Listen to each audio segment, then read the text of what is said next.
Hello dear student, welcome to rankers science classes. आज हम science classes में आपको कॉम्पिटिटिव एग्ज़ाम हो या फिर कोई भी एग्ज़ाम जो ऑब्जेक्टिव टाइप बेस्ड एग्ज़ाम हो, उसमें ऑब्जेक्टिव को, वस्तुनिष्ठ प्रश्नों को कैसे सॉल्व करना है वो मैं आपको बताने जा रही हूँ कि आप इस ट्रिक से सॉल्व करें तो आपको थोड़ा सा सॉल्व करने में इजी रहेगा, सॉल्व करने में और सही आंसर को टिक करने में थोड़ा सा ठीक होगा।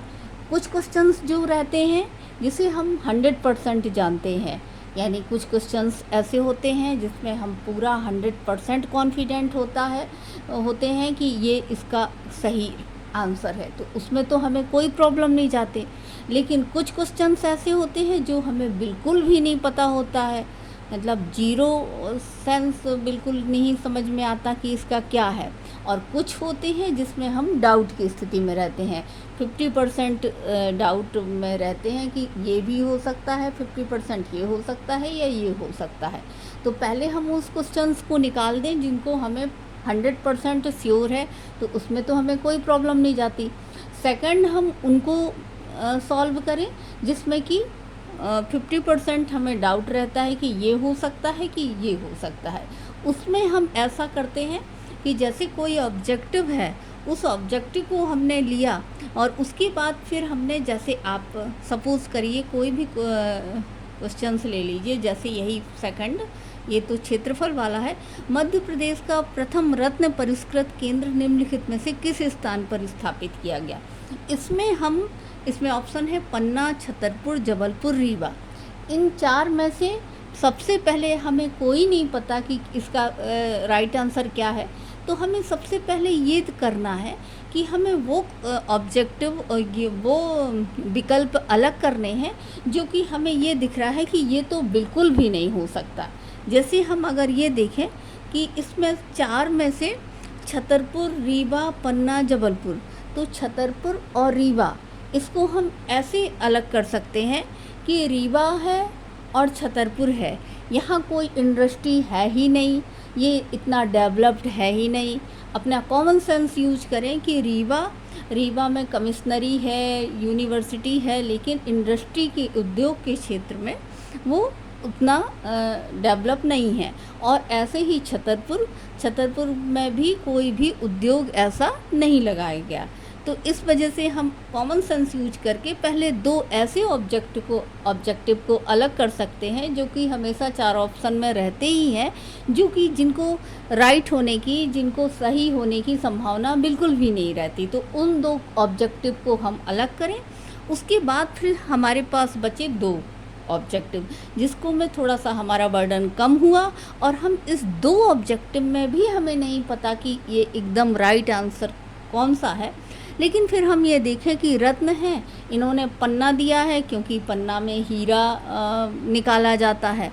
लेकिन हीरे के अलावा हीरा क्यों निकाला जाता है कि पन्ना है तो एक छोटी सी सिटी, लेकिन वहाँ हीरे की खदानें हैं। ऐसा ज़रूरी नहीं है कि जहाँ रत्न निकाला जाए वहाँ ही उसको तराशा जाए। तो और जबकि छोटी सी सिटी है पन्ना, तो वहाँ खदानें तो हो सकती हैं, ज़रूरी नहीं है कि वहाँ इंडस्ट्री या कोई बड़ा उद्योग लगाया जा सके। तो बहुत अधिक संभावना है कि यहाँ जबलपुर होना चाहिए। इस तरह हम ऑब्जेक्टिव को सॉल्व कर सकते हैं। जैसे कि दूसरा ले हम, भारत का लेजर किरण परमाणु ऊर्जा अनुसंधान मध्य प्रदेश के किस नगर में स्थापित किया। इसमें ही हम ये देख लें कि ये परमाणु ऊर्जा अनुसंधान केंद्र जो है, तो ये इसमें भोपाल, जबलपुर, उज्जैन, इंदौर, इसमें हम दो को एकदम अलग कर दें, जिसमें दो ऑब्जेक्टिव हम कोई भी अलग कर दें। हम कॉमन सेंस यूज करें कि सबसे पहले एक तो हम बिल्कुल ही अलग कर दें, उज्जैन में बिल्कुल भी होने की संभावना नहीं है परमाणु ऊर्जा अनुसंधान केंद्र। उसके बाद हम ये देखें, ये तीनों मेगा सिटी हैं, डेवलप्ड सिटी हैं। इसमें फिर हम ये देखें कि इलेक्ट्रॉनिक चीज़ें जो हैं और थोड़ा सा इंडस्ट्रीज़ जो हैं वो इंदौर में ज़्यादा होता है। तो परमाणु ऊर्जा अनुसंधान केंद्र इंदौर में होने की संभावना है।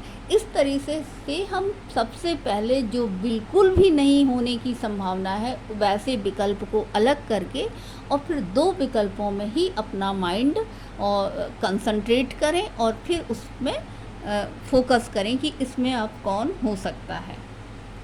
इसी तरह और भी कई ऑब्जेक्टिव रहते हैं जिसमें कि हम अपना कॉमन सेंस यूज करके, जैसे कि सबसे ज़्यादा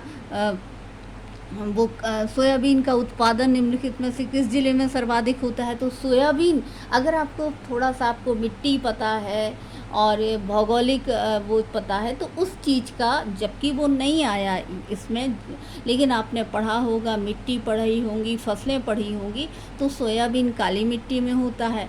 तो अगर आपको लोकेशन पता है तो आप बिल्कुल अलग कर सकते हैं कि मंदसौर, मुरैना और छतरपुर तो हो नहीं सकते क्योंकि ये उत्तर में है। अब बचा मंदसौर और थोड़ा सा सिवनी। तो इस तरीके से हम 2 ऑब्जेक्टिव को अपने कॉमन सेंस की, जो कि हमने और भी पढ़ा हुआ है, उसको अलग करके और अपने कॉमन सेंस से उसको अलग करके और फिर उसमें हम 2 ऑब्जेक्टिव में अपना माइंड कंसंट्रेट करके ऑब्जेक्टिव सॉल्व कर सकते हैं। Thank you.